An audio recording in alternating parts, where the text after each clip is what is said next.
Do you want this shadow? You know what? I honestly don't like it, so you can.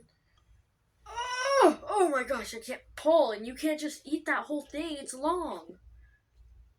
Did you already swallow that? Here, just have the other part. I don't even care anymore. Oh, hey guys. Today, my dad and I are doing another movie review. Today, we're going to be reviewing Adventures in Babysitting. I really liked this movie. There were three kids, but only two of them were ones that were supposed to be babysat, and one was a friend of one of them. So there was an older brother, and his name was Brad. I don't know. I honestly thought like that when I said that, I honestly thought it was an old man for a minute, because I've never heard of like a kid named Brad. It's just weird for me. Um, and then there's his younger sister, Sarah. And then Daryl was Brad's friend, and that's the other kid who got stuck into all the crazy things that happened in this movie. Because Brad decided to let his friend come over while he was supposed to be babysat. Um, um, y'all want to know something crazy? Brad liked his babysitter. And let's say the babysitter was like, I don't know, like a year or two older than him, I believe. I can't remember, but I think she was the tiniest bit older than him. So, like, I get why like you would have a crush on her because she's not that much older, but like on your babysitter is kind of crazy. Just honestly, um, but a lot of crazy things happened in this film. I'll say one for you guys, but I'm not gonna say a lot because I don't want to spoil it like crazy. So basically, the little girl had climbed a building, and the babysitter, her name's Chris Parker, was stressing because of that because they were already in a really tight situation. They were in a bunch of tight situations, but like at the moment she was like panicking already. So seeing the little girl like walking across the windows was insane to her. Um so that's all for me. I rate this a solid 8.5 out of 10. Dad! Bye guys.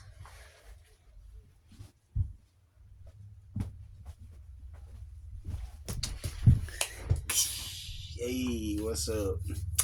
So, Adventures in Babysitting. This movie came out in 1987 when I was 8 years old.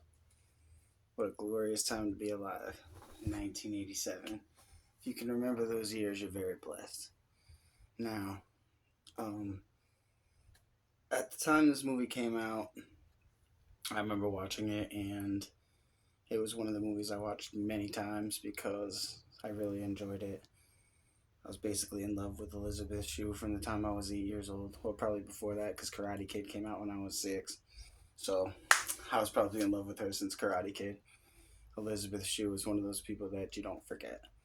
And I never have. Goodness gracious. The woman's still beautiful to this day. So, Elizabeth Shue with the lead. Awesome. She's funny. She's pretty. She's engaging. She's a good enough actress to carry her part of the film easily and a little bit extra. Um, a strong point of this movie is the extras. Obviously, um, the most well known would be Vincent D'Onofrio, who went on to do all kinds of big shit. I love that guy. You're gonna see him in my videos quite a bit. Um, I think the standout of this movie has got to be the script. I mean, the script, it's just quick, it's witty, it's got funny dialogue, it's got smart dialogue, it moves along at an incredibly brisk pace where You don't feel like any of the movements were wasted. Um, it's just a good movie. It's a funny movie. Um, it's a crass movie in a lot of ways, which is, just to be perfectly frank about it, is something that I miss from film. I think that we need more crassness in movies, and I don't think we have enough of it because movies are supposed to be a fuck you to, you know, the establishment, to society, to humanity. It's especially a comedy, it's supposed to be subversive. It's supposed to be almost an irritant to the upper political class. It's so if it's not, you know, it's not as good, man. It's not worth as much when there's nothing to it. It's got to be something to it. And in the case of this movie, there's actually, in the silliness of a little 80s comedy, you know, between gang violence, culture immersion, um, homophobia, racism, the criminal element. I mean, this movie touches on a lot of things that will always be current because they're part of humanity and they can't be erased. And I think that's why it stands the test of time. That's why the second I turned it on for this kid who was born, you know, 30 years after this movie came out, she just immediately liked it. She thought it was funny, engaging.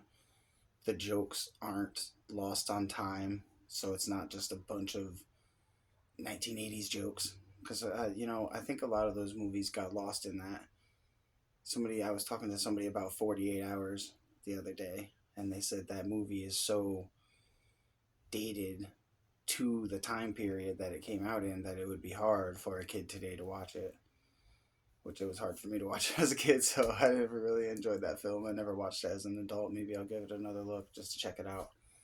But I heard that it's stuck in a time capsule because the references are all, political figures from the day, or, the scenarios they talk about are all, they include all these current events. I mean, this movie didn't do any of that. It just touches on basic pieces of humanity, and it's set in a certain time, but it doesn't deal with the setting outside of the obvious outfits that people are in, cars that people are driving, what the buildings look like, stuff like that. So, with the exception of it being in a certain period, it's just touching on things that will always be endemic to all of us because we're people. So, strong film. She gave it that 8.5. I think I'm gonna give it a 9. I would have given it a 10 as a kid. I'm gonna give it a 9. The only reason I'm giving it is a 9 is because Keith Coogan annoyed me. He was always my least favorite character in this movie, and that held true to this day. I do like him in a lot of other stuff, so it's not just Keith Coogan, it's his character. It's Brad. I don't like Brad, and I still don't like Brad. So he brought it down to 1 point. If I enjoyed him more as a character, or if he was a foil who I was supposed to not like, probably would have got that 10. At least 9.5. Have a good night.